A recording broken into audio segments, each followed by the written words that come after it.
Hi, everyone. Welcome back to another episode of the Real Talk podcast.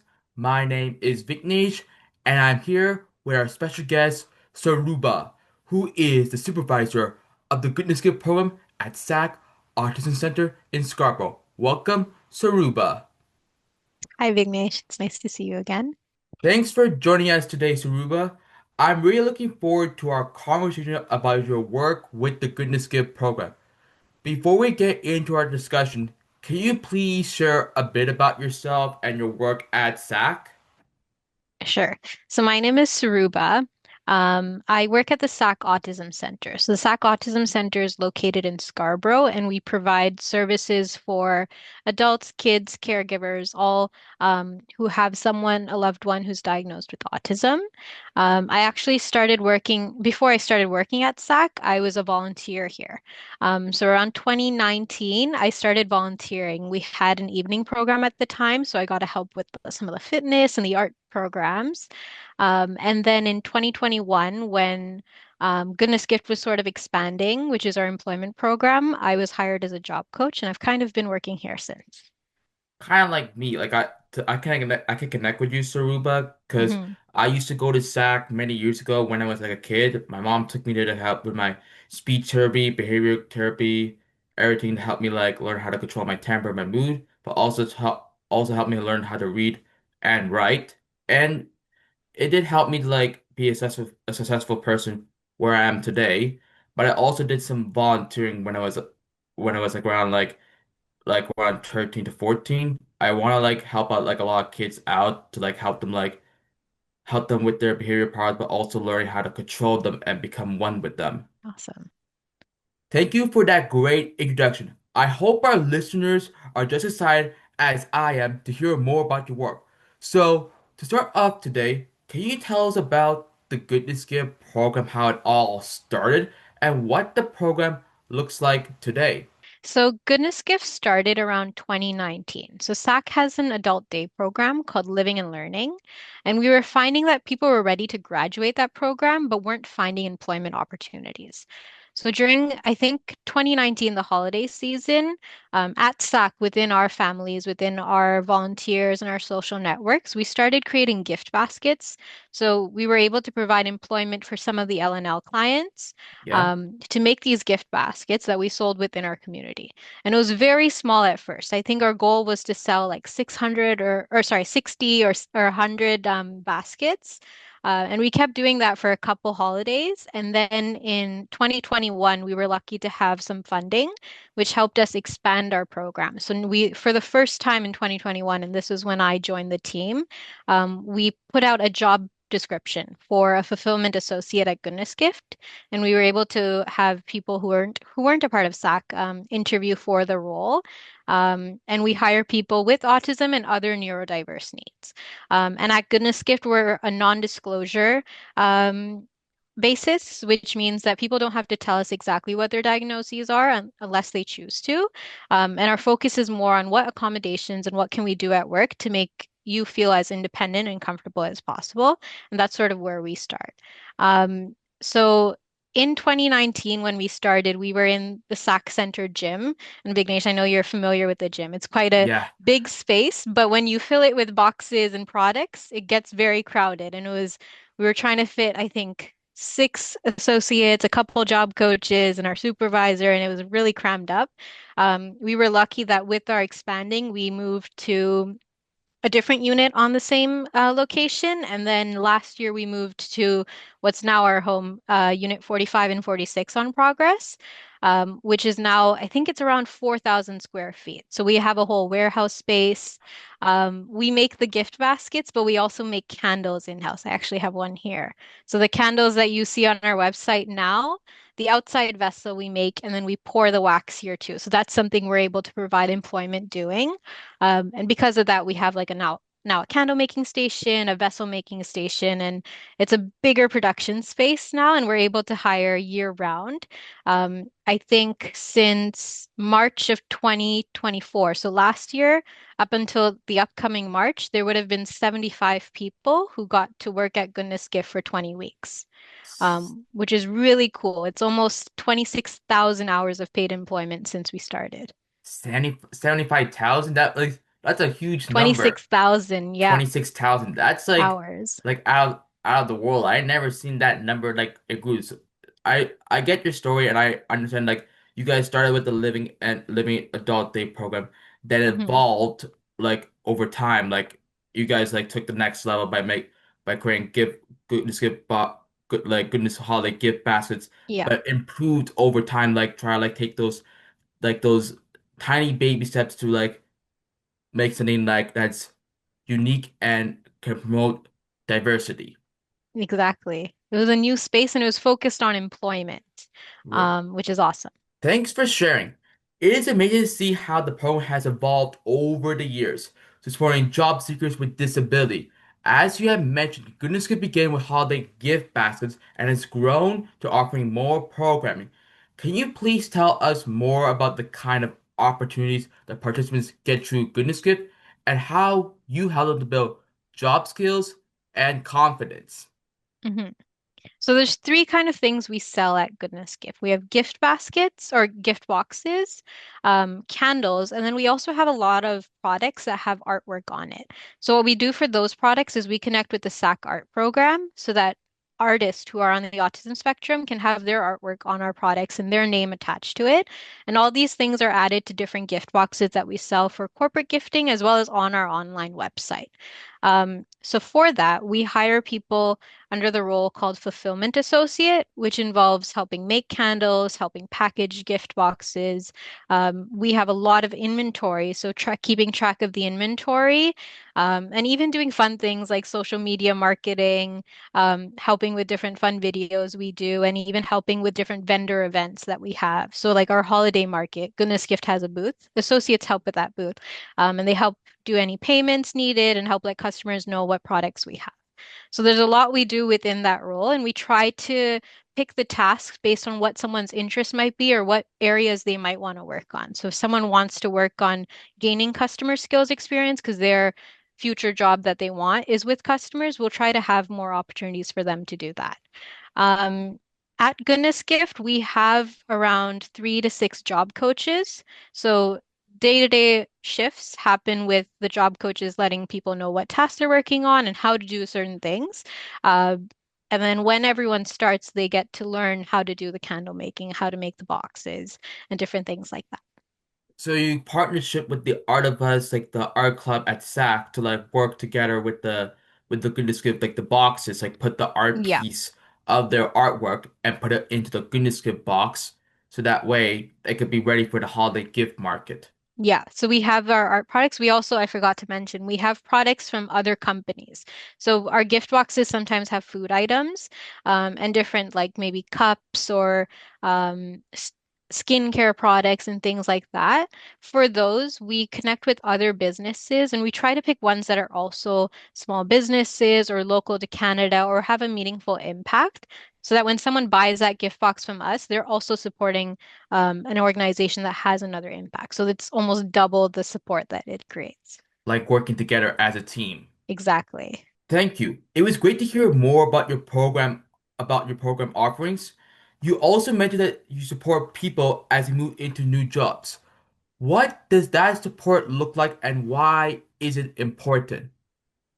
So at Goodness Gift, sort of because of our funding and because we have so many people who want to be in our program, right now we only offer a 20-week contract, which means that each person who works at Goodness Gift gets 20 weeks to work with us.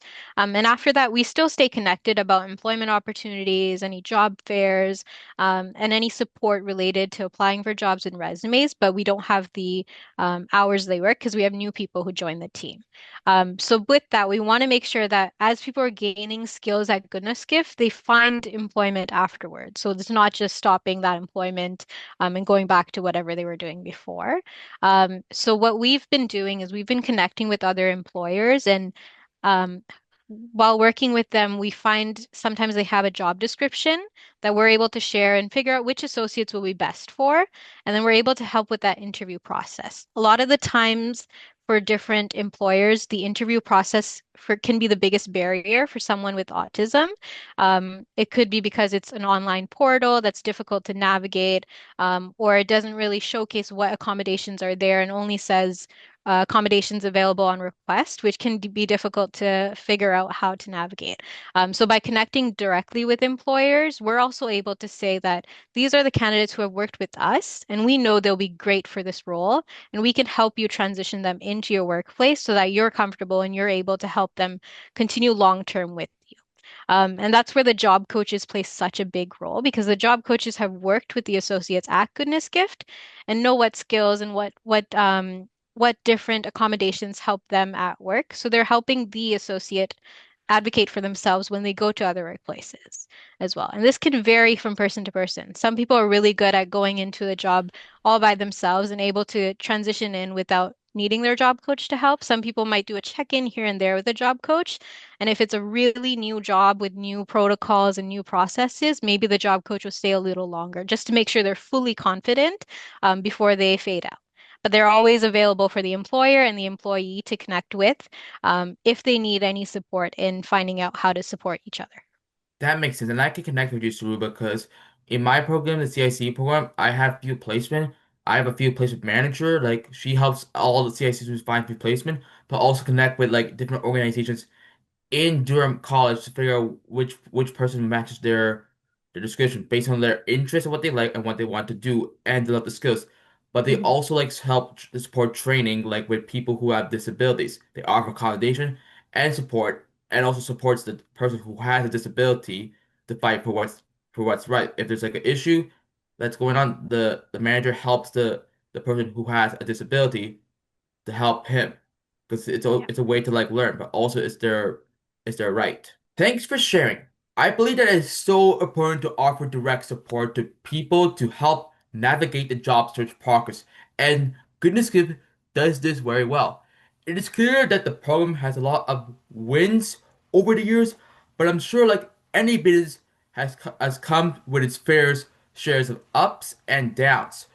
Would you be able to tell our listeners some of the challenges you have faced in the Goodness Gift program and how you overcame them? So with Goodness Gift, we're quite a unique program in that we provide employment, but we're also a business and we're trying to make sales because the sales is what helps us continue to provide employment. So we have to sometimes navigate how to make sales throughout the year. And this can be maybe holiday season, we introduce new boxes. And we have different price points so that it's not just for corporate gifting or for people who are able to spend $100 or more, but we have different options for different people. And one of the big things we did was adding candles to our production line. I think it was in the first year we were running Goodness Gift, we had an order for, I think this was around 800 boxes with Autism Ontario, and they required a candle in each of the boxes. And at that point, we had a different person who was a different company that was doing the candles for us, but they weren't able to do 800 in the timeline we needed. So we got training from a professional on how to make candles. And at Goodness Gift, we were making them. And then, as well as some of the caregivers at SAC, whose kids are in the Living and Learning program, were also being trained on how to make it so they can make it at home with their kids. And when they were doing that, they were able to break it down into small steps versus doing everything from finish to start. And then we really enjoyed it. We loved making the candles. It was a new opportunity of training. It You were using a microwave to heat things, so there was safety protocols involved, and quality checking candles. It was all different skills we were able to train on. So we decided to keep working on those candles and perfecting our own line of candles. Um, when we started with the candles, it was in a tin or in a glass container. So we bought a container and then we made the candle in there. And then last year we started experimenting with the concrete vessel, which meant we were making the candle completely out of scratch with raw materials.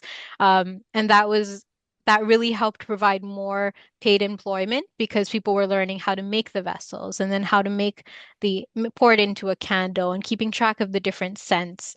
And that added to the amount of work we were able to give here.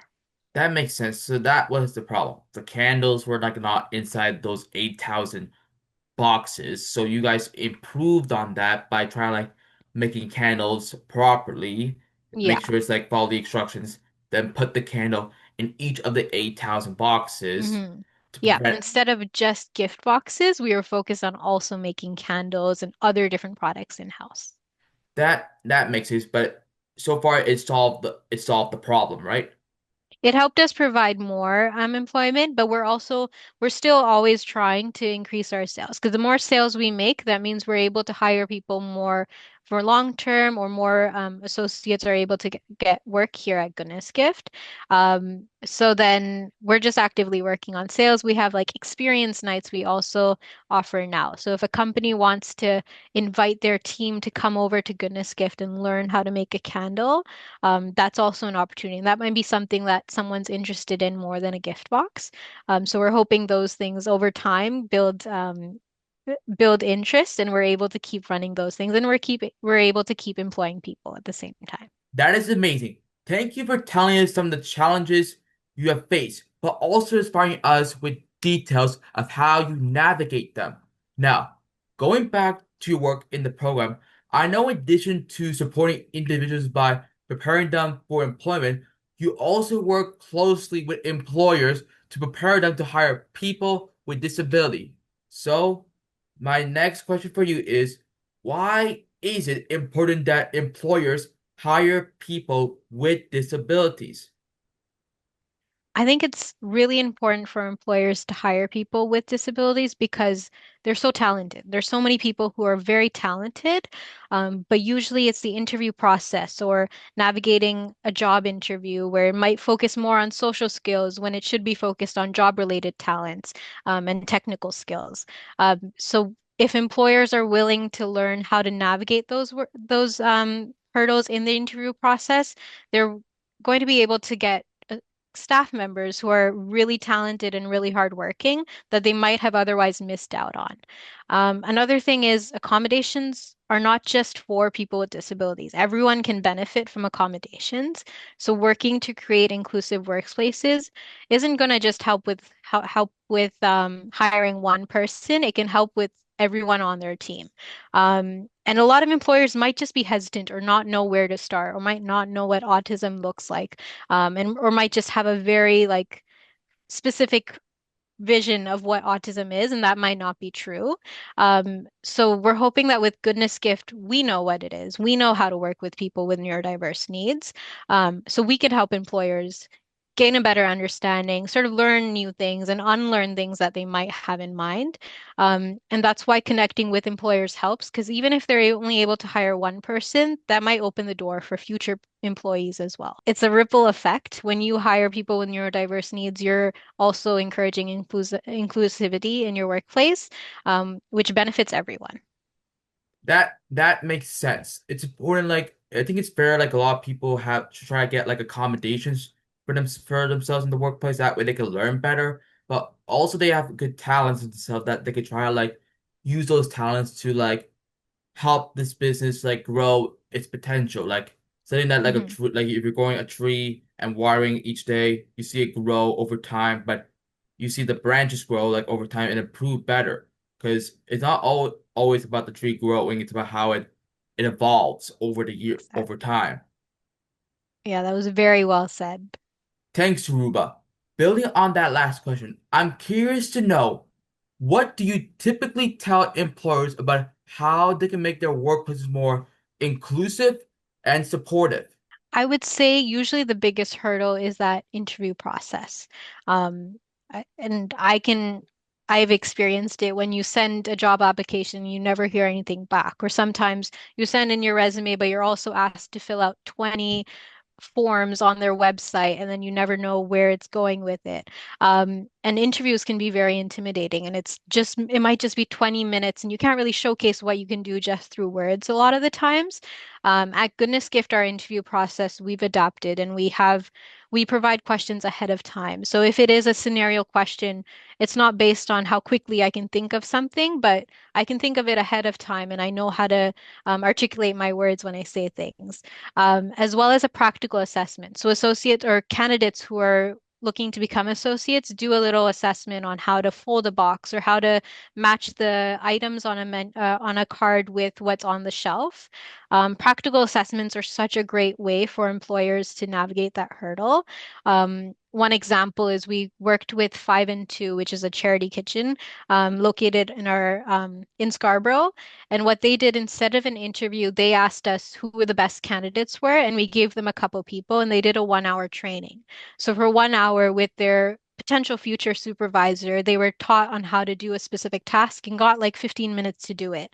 And that gave them a better sense of how they would do in the workplace versus sitting down and asking to talk about what did you do? What would you do in this situation kind of thing. So the interview process, I think, is what a lot of employers need to work on. And if they don't know where to start, they can always reach out to Goodness Gift and we can let them know what works for us and how that can maybe be modified in their workplace. Other common accommodations aren't expensive things to have. One of the big accommodations is having written instructions or having someone demonstrate how to do a task.